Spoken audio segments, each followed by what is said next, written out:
The farmers and ranchers in the arid Uncompahgre Valley near Montrose had long dreamed of somehow diverting the plentiful waters of the Gunnison River into their own fields. Water, they said, could turn their badlands into paradise.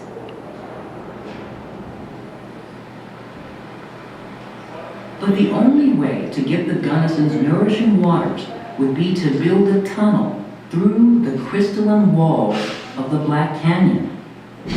In the summer of 1900, 5 volunteers descended into the canyon to find out if such an idea was even possible.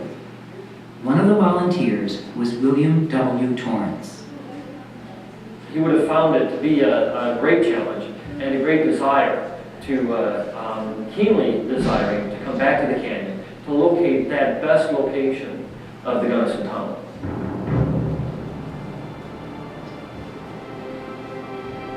The expedition, organized by John Pelton, included surveying equipment, a month's supply of food, and 2 wooden boats.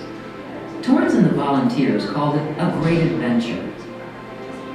Others called it suicide. What they encountered was worse than anyone could imagine.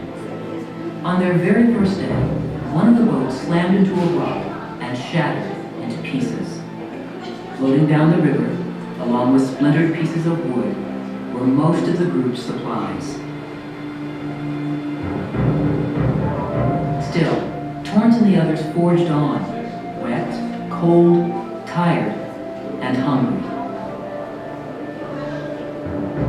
They had another problem that was that after day after day after day is something that's going to frazzle your nerves. And that was the constant pounding of the river. A constant roar, and a deafening roar that was always in their ears. Always a constant reminder that if you're not careful, the river is going to take you downstream, and you might not be seen again by your family or friends. After 3 torturous weeks, Torrance and the other volunteers were at the brink of exhaustion. To venture any deeper into the gorge would mean certain death. This time, Torrance wrote, the Black Canyon won. With our present equipment, we can go no farther. The Black Canyon is not impenetrable. If I get out of this scrape alive, I shall come back. However, the expedition was far from being a complete failure. Torrance and the others had explored deeper into the Black Canyon than anyone before. Still, the canyon had not been surveyed, and a suitable place for the water diversion tunnel had yet to be found.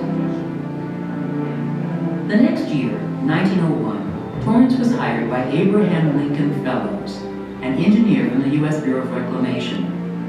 Instead of using heavy wooden boats, Fellows believed they could conquer the canyon by using inflatable rubber mattresses.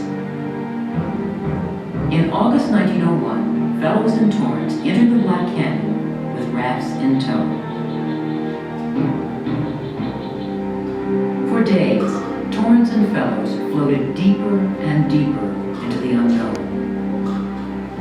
They knew that by doing this, they would do something no one else would ever had done. They were the Columbuses of the Gunnison River, basically. At what's known today as the Falls of Sorrow, Torrance and Fellows would stare death in the face.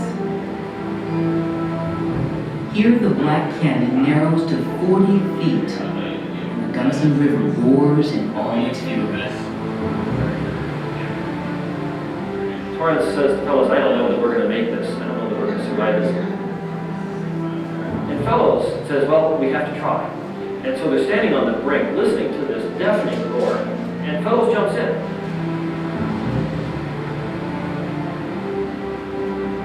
The scariest part about this for Torrance is that he sees Fellows go down, disappear in the foam, and go around the bend. And he doesn't know whether Fellows survives this or not. Torrance has to decide whether or not he's going to turn back. And he decides he's going to jump in the river, float down through the foam, and is washed out on the other side.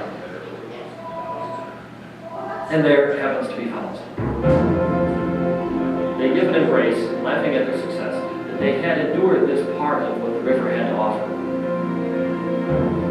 Fellows joyously screamed, "Who says the Black Canyon is impenetrable?" He and Torrance became the first to survey the entire length of the Black Canyon. Their exploits paved the way for a tunnel that would finally bring the Gunnison's waters into the Uncompahgre Valley.